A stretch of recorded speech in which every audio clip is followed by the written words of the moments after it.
ಹಾಗಾದ್ರೆ ಆಕ್ಚುಲಿ ದಾವಣಗೆರೆ ದಕ್ಷಿಣದಲ್ಲಿ ಏನೆಲ್ಲ ಆಗ್ತಾ ಇದೆ, ಏನ್ ನಡೀತಾ ಇದೆ, ಅಭಿವೃದ್ಧಿ ಬಗ್ಗೆ ಮಾತುಕತೆ ಆಗ್ತಾ ಇದೆಯಾ ಅಥವಾ ಇದೇ ರಾಜಕೀಯ ನಡೀತಾ ಇದೆಯಾ, ಇದ್ರ ಬಗ್ಗೆ ಮಾತನಾಡ್ಸೋಣ ಅಂತಾನೆ ಕಾಂಗ್ರೆಸ್ನ ಹಿರಿಯ ನಾಯಕರು MLC ಜಬ್ಬಾರ್ ಸರ್ ಇದ್ದಾರೆ. ಅವರು ನನಗ್ ಸಿಕ್ಕಿದ್ದಾರೆ. ಅವ್ರನ್ನ ಮಾತಾಡ್ಸೋಣ ಅಂತ ನಾನು ನನ್ನ ಸ್ಟುಡಿಯೋಗೆ ಇನ್ವೈಟ್ ಮಾಡಿದ್ದೀನಿ.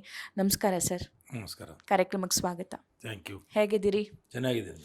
2-3 ದಿನ ಆಯ್ತು. ಇಡೀ ರಾಜ್ಯದಲ್ಲಿ ನಿಮ್ಮ ಡಿಸ್ಟ್ರಿಕ್ಟ್ದೇ ಸುದ್ದಿ, ನಿಮ್ಮ ಡಿಸ್ಟ್ರಿಕ್ಟ್ ಅನ್ನೋದಕ್ಕಿಂತ ನಿಮ್ಮ ಕ್ಷೇತ್ರದ್ದೇ ಸುದ್ದಿ. ಏನೇನಾಗ್ತಿದೆ?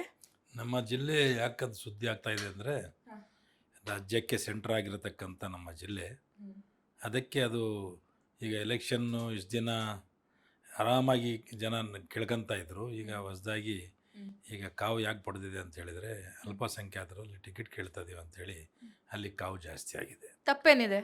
ತಪ್ಪೇನಂತೆಲ್ಲ, ನಾವು ನಮ್ಮ ಯಜಮಾನರು ನಮ್ಮ ಅಣ್ಣರ ಇದ್ದಂಗೆ, ನಾನು ಶಿವಶಂಕರಪ್ಪನವರು 30 ವರ್ಷ ನಾನು ಯೂತ್ ಕಾಂಗ್ರೆಸ್ ಮೂಮೆಂಟಿಂದ ಹಿಡಿದು ಡಿಸ್ಟಿಕ್ ಕಾಂಗ್ರೆಸ್ ಪ್ರೆಸಿಡೆಂಟ್ ಆಗೋ ತನಕನೂ 97 ನಮ್ಮ ಹೊಸ ಜಿಲ್ಲೆ ಆಗಿದ್ದು ದಾವಣಗೆರೆ. ಅದಕ್ಕಿಂತ ಹಿಂದೆ ಚಿತ್ರದುರ್ಗ ಜಿಲ್ಲೆದಾಗಿದ್ವಿ ನಾವು. ಆವಾಗ ಡಿಸ್ಟಿಕ್ ಪ್ರೆಸಿಡೆಂಟ್ ಆಗೋ ತನಕನೂ ನಾನು ನಮ್ಮ ಅಣ್ಣರ ಶಿವಶಂಕರಪ್ಪಣ್ಣರ ಜೊತೆಗೆ ನಾನು ಆ್ಯಸ್ ಎ ಬ್ರದರ್ ಆಗಿ ಇದ್ದೆ. ಅಣ್ಣ ಅಣ್ಣ ತಮ್ಮರಾಗಿ ನಾವು ಇದ್ವಿ ಜೊತೆಗೆ. ಎಲ್ಲಿವರೆಗೆ ಇದ್ವಿ ಅಂತ ಹೇಳಿದರೆ, ಮೊನ್ನೆ 23ನೇ ಎಲೆಕ್ಷನ್ ತನಕನೂ ನಾನು ಅವರು ಅದೇ ನಮ್ಮನೆ ಜೊತೆಗೆ ಇದ್ವಿ. ಓಕೆ. ಆಕಸ್ಮಿಕವಾಗಿ ಅವರು ಇದು ಆದಮೇಲೆ ನಾನು ನಮ್ಮ ಒಂದು ಕ್ಷೇತ್ರ ಅದು, ನಾನು ಹಿಂದಿಂದನೂ ಕೇಳ್ತಾ ಇದ್ದೆ, ಇಲ್ಲ ಈ ಸರ್ತಿ ಬಿಡೋಣ ನಮ್ಮ ಯಜಮಾನರಿದ್ದಾರೆ, ಅವ್ರು ಮಾಡಲಿ ನಮ್ಮ ಕೆಲಸನ, ನಾವು ಮಾಡೋ ಕೆಲಸ ಅವರೇ ಮಾಡ್ತಿದ್ದಾರೆ ಅಂತ ನಾವು ಬಿಟ್ಕೊಂತ ಬಂದ್ವಿ. ಆದರೆ ಅವರು ಸಹಿತ ನಮಗೆ ಒಂದು ಸರ್ತಿ ಹೇಳಿದರು, ಭಾಳ ಜನರ ಹತ್ರ ಮಾತಾಡಿದ್ದಾರೆ, ಆಯ್ತಪ್ಪ ಇದು ನಂದು ಕೊನೆ ಚುನಾವಣೆ ಅಂತ ಹೇಳಿದರು. ಅದಾದಮೇಲೆ ಅಣ್ಣಂದು ಜಾಗ ಖಾಲಿ ಆದಮೇಲೆ ಅವ್ರ ನೆಕ್ಸ್ಟ್ ಅವ್ರ ತಮ್ಮನಿಗೆ ಬರಬೇಕಂತ ನಾನು ಆ ವಿಚಾರ ಇಟ್ಕೊಂಡು, ನಮಗೆ ಇವರೆಲ್ಲ ನಿಂತ್ಕೊಂಡು ಗೆಲ್ಲಿಸ್ತಾರೆ ಇವರ ಮಕ್ಕಳು ಅಂತ ಹೇಳಿ ತಿಳ್ಕೊಂಡಿದ್ದೆ. ಅದು ಬಿಟ್ಟು ನಾನು ಕೇಳ್ತಾ ಇದ್ದೀನಿ ಸೀಟ್ ಅಂತ ಹೇಳಿ. ಅಬ್ದುಲ್ ಜಬ್ಬಾರ್ ಈಗಲ್ಲ, ಇದು 94 ಇಂದ 91 ಹಿಂಗೆ ಮಾಡೋದು, ಇದೇನು ಹೊಸದಲ್ಲ. ಜಬ್ಬಾರ್ ಒಬ್ಬನೇ ಹೇಳಿರೋದಷ್ಟೇ, ಇನ್ಯಾರು ಹೇಳ್ಯಾರ.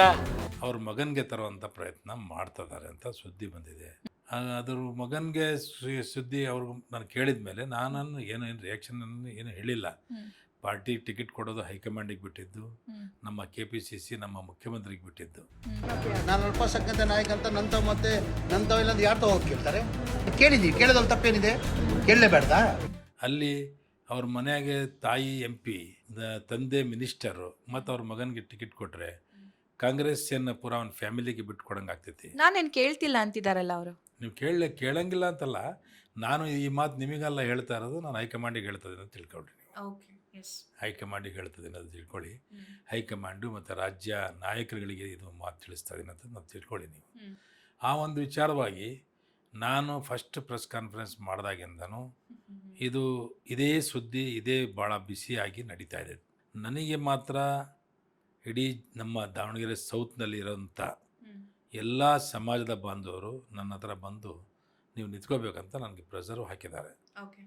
ಅದರಲ್ಲಿ ಪಂಚಮಶಾಲಿ ಲಿಂಗಾಯತರು ಮತ್ತು ಬಂಜಿಗ ಲಿಂಗಾಯತರು, ಕುರುಬರು ಸಮಾಜದವರು, ST ಸಮಾಜದವರು, SCಗಳು ಎಲ್ಲ ಸಮಾಜದವರು ಇಲ್ಲಿವರೆಗೆ ಮುಖ್ಯಮಂತ್ರಿಯವ್ರ ಹತ್ರನೂ ಪಂಚಮಶಾಲಿ ಸಮಾಜದ ಎಲ್ಲ ಮುಖಂಡರುಗಳು ಸ್ವಾಮಿ ಜೊತೆಗೆ ಬಂದಿದ್ದರು.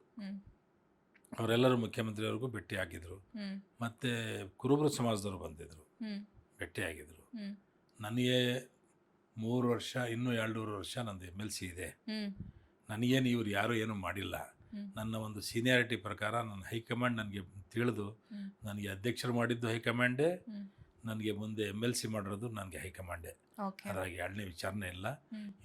ಇವರಾಗಲಿ ಮಲ್ಲಿಕಾರ್ಜುನ್ ಆಗಲಿ ಇವರಾಗಲಿ ಯಾರೂ ನನಗೆ ಅಧ್ಯಕ್ಷರು ಮಾಡಿಲ್ಲ, ನನಗೆ MLCನೂ ಮಾಡಿಲ್ಲ. ನನಗೆ ಮಾಡಿದ್ದ ಹೈಕಮಾಂಡ್. ಅದೇ ಪ್ರಕಾರ ನನಗೆ ಸಿಕ್ಕಂಥ ಅವಕಾಶದಲ್ಲಿ ನನಗೆ ಎಲ್ಲೆಲ್ಲಿ ನಾನು ಮಾಡಬೇಕು, ರಾಜ್ಯಾದ್ಯಂತ ನನ್ನ ಸಮಾಜದವರು, ಹಿಂದುಳಿದ ವರ್ಗದವರು, ಬ್ಯಾಕ್ವರ್ಡ್ ಕ್ಲಾಸ್ನವರು ಯಾರ್ಯಾರು ನನ್ನ ಹತ್ರ ಕೆಲಸಕ್ಕೆ ಬಂದಿರ್ತಾರೆ ಎಲ್ಲರದ್ದು ಕೆಲಸ ನಾನು ಮನಸ್ಸು ಪೂರ್ವಕವಾಗಿ ನಮ್ಮರಂತ ತಿಳ್ಕೊಂಡು ನಾನು ಮಾಡಿದ್ದೀನಿ.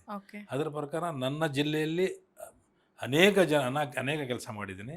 ಅದಕ್ಕೆ ನಮ್ಮ ಎಲ್ಲ ಸಮಾಜದವರು ನನ್ನ ಹಿಂದೆ ಜೊತೆಗಿದ್ದಾರೆ.